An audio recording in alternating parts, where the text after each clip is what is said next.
तो आज थोड़ी-सी गणित की बात करेंगे। अगर आप बच्चों को पूछें, कक्षा 8 तक के बच्चों का सर्वे किया जाए पूरे देश में और उनको आप ये पूछें कि भई इनमें से बड़ा कौन है और छोटा कौन है? 1/2 और 1/4 इनमें से बड़ा कौन है? तो ज़्यादातर बच्चे मुझे लगता है 90% से ज़्यादा बच्चे बोलेंगे ये बड़ा है 1/4 क्योंकि इसमें 4 4 दिखता है, 4 का अंक दिखता है, चाहे आप बोलो कि भई 1/4 तो 1/4 उनको बड़ा लगता है, 1 बटा क्यों होता होगा ऐसा? इसलिए कि इनका साइज़ किसी ने नहीं बताया होता बच्चों को।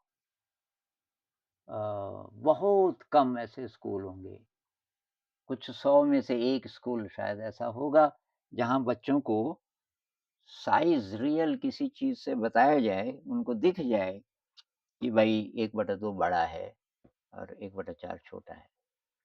तो क्योंकि रियल लाइफ़ का कोई एग्ज़ाम्पल नहीं है, इसलिए ब्रेन का जो जो सिम्बल्स समझता है जो वाला इलाका, जिसको फ्रंटल लोब कहते हैं, सबसे आगे वाला ब्रेन जो केवल मनुष्यों में होता है, उसपे बहुत ज़्यादा ज़ोर पड़ता है और बाकी ब्रेन सपोर्ट नहीं करता। बाकी जो ब्रेन है, जो साइज़ को देख के का जो प्रोपोर्शन से काम लेता है इत्यादि, जिसमें टच है, जिसमें मांसपेशियों का कुछ काम है, ब्रेन के अलग-अलग इलाके हैं, तो उनसे हम काम ही नहीं ले रहे। तो ब्रेन का एक बहुत कम हिस्सा काम कर रहा है और वो केवल सिम्बल्स के साथ काम कर रहा है। इसलिए वो उबाऊ हो जाएगा, ब्रेन पे ज़ोर पड़ेगा, बच्चे रट-रट के जिसको ट्रिक समझ आ जाए, तो चलो ऐसा लगेगा कि इसको आ गया, लेकिन एक्चुअली उसको मीनिंग समझ नहीं आएगा। तो इसलिए किसी रियल मटेरियल की ज़रूरत है। तो हमने इसका ऐसा समाधान निकाला कि भाई A4 कागज़ को हम इकाई मानेंगे। 1 मतलब A4 कागज़ और इसका फ़ायदा ये है कि जब हम A4 बोलते हैं तो हर A4 कागज़ ब बराबर होगा क्योंकि सभी A4 हैं। लेकिन हम दूसरा कोई कागज़ ले लें तो छोटा-बड़ा ना हो जाए, इस खतरे से बचने के लिए A4 रफ़ कागज़ जो यूज़ किया हुआ हो, ये भी रफ़ हैं, नए की ज़रूरत नहीं है और ये ऐसे कागज़ मिल जाते हैं। जैसे जब हम फ़ोटोकॉपी करते हैं, कुछ प्रिंट करते हैं, तो आजकल जो वेस्ट हो जाते हैं, जो कागज़ खराब हो जाते हैं या बहुत बार ऑफ़िसों की कोई रिपोर्ट्स हैं बहुत पुरानी, अब ज़रूरत नहीं है, तो हम अ, उसको जला देते हैं या कुछ भी।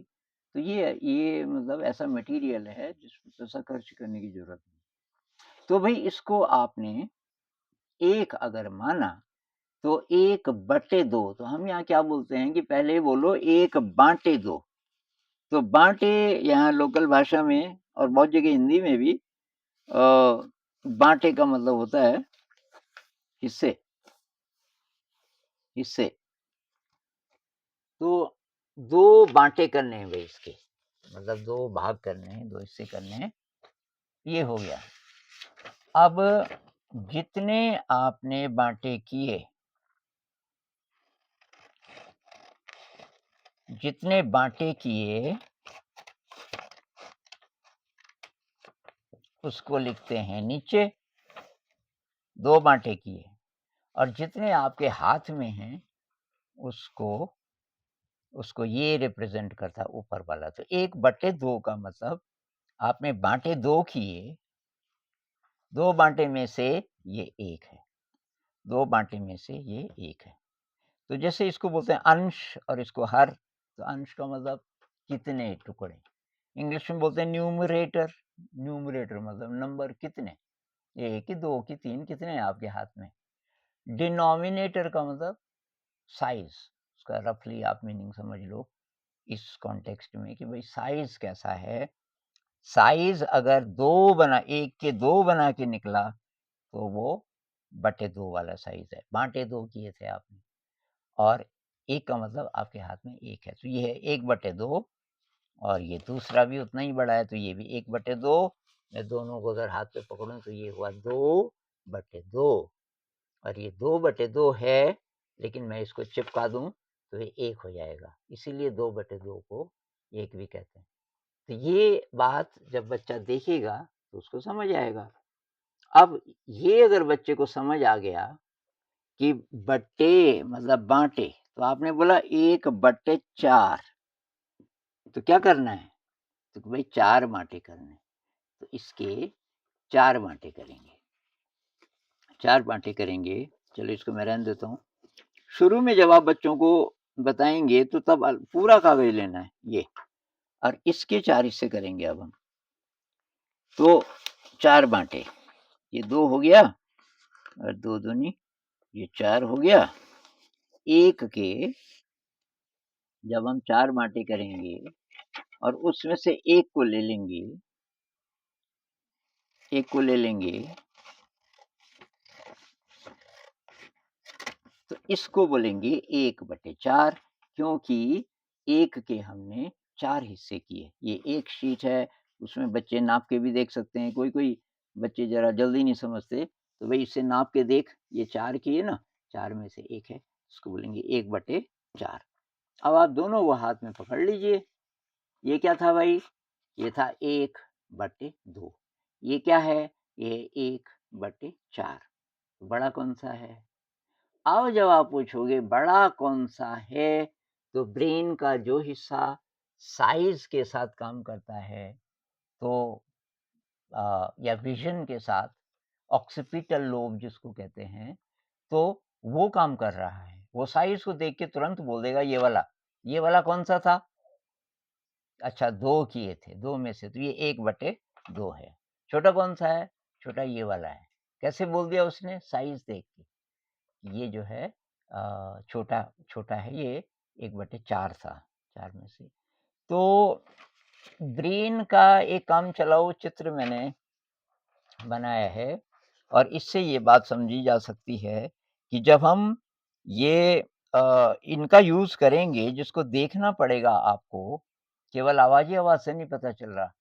ये 1/4 जब हम केवल इससे काम चलाते हैं इन सिम्बल्स से तो आपका लिखा हो या ना लिखा हो आपने 1/4 बोला, तो 1/4 अ, और 1/2 आवाज़ ही आवाज़ बोली ना, दिखाया तो नहीं? अब दिखेगा तो ये सिम्बल्स दिखेंगे, इसको उठा नहीं सकते, इसको आप काट नहीं सकते। तो यहाँ पे देखो कि देखना पड़ेगा आपको, देख के उसका जो साइज़ होगा और उससे पता तो ये जो ऑक्सीपिटल लोब है, जो विज़न के साथ काम करता है, ये काम कर रहा है।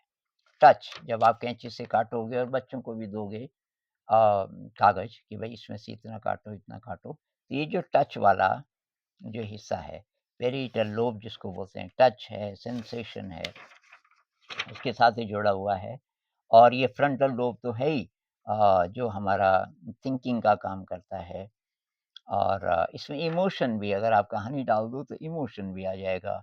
ये हियरिंग है टेम्पोरल लोब तो मतलब ब्रेन का बहुत बड़ा हिस्सा इसमें काम कर रहा है, केवल इतना कर देने से।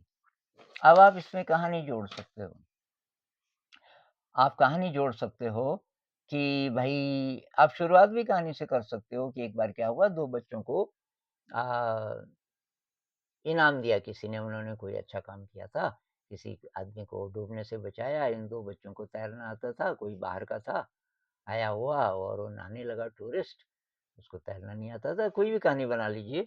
उनको इनाम दिया महाराज जी ने और उनके पास ऐसे चांदी के पन्ने थे, चांदी की शीट्स थी पतली-पतली, वो काट के वो उनको दिया गया, मान लीजिए और एक को दिया ये, एक को दिया ये। उन्होंने बोला भई ये 1/2 है और ये 1/4 है और तो दोनों बच्चे कहने लगे कि अच्छा ये 1/2 ये इसका कितना गुना होगा? आप कहानी से अगर शुरू करेंगे तब क्या होगा, ब्रेन का जो इमोशन वाला हिस्सा है, वो भी अब काफ़ी काम कर रहा है, इमोशन वाला हिस्सा। तो इमोशन भी जब आप डाल दोगे, तो ये जो ब्रेन के 2 हिस्से हैं लेफ्ट और राइट और इसके बीच में ये जो कॉर्पस कैलोसम ये जो ब्रिज है, जिसमें कि 20 करोड़ से भी ज़्यादा ये अ, न्यूरॉन्स के नेटवर्क्स हैं बीच में, ये समृद्ध होगा और बच्चे का पूरा ब्रेन बैलेंस्ड होगा। ऐसे तरीकों से न केवल उसको समझ आएगा अच्छे तरीके से, बल्कि उसके ब्रेन का भी विकास होगा और उसको मज़ा आएगा। तो ये एक तरीका है, इससे आप जोड़, घटाना, गुणा, भाग धीरे-धीरे हम ये सब चीज़ें करेंगे और उसको रिलेट करेंगे ब्रेन से, न्यूरोलॉजी से, खुशी से, क्रिएटिविटी से, मेडिटेशन से, क्योंकि अगर ये स्ट्रॉन्ग होगा कॉर्पस कैलोसम, तो ऐसा ब्रेन मेडिटेशन में बहुत गहरे जा सकता है। तो हम जो बोल रहे हैं सा विद्या या विमुक्तये, तो हमने ये जो साधारण सिंपल चीज़ें हैं 1/2, 1/4 इत्यादि, इनको भी सहायक हम बना सकते हैं अंदर की यात्रा में। तो ये एक मैं चीज़ बताना चाह रहा था।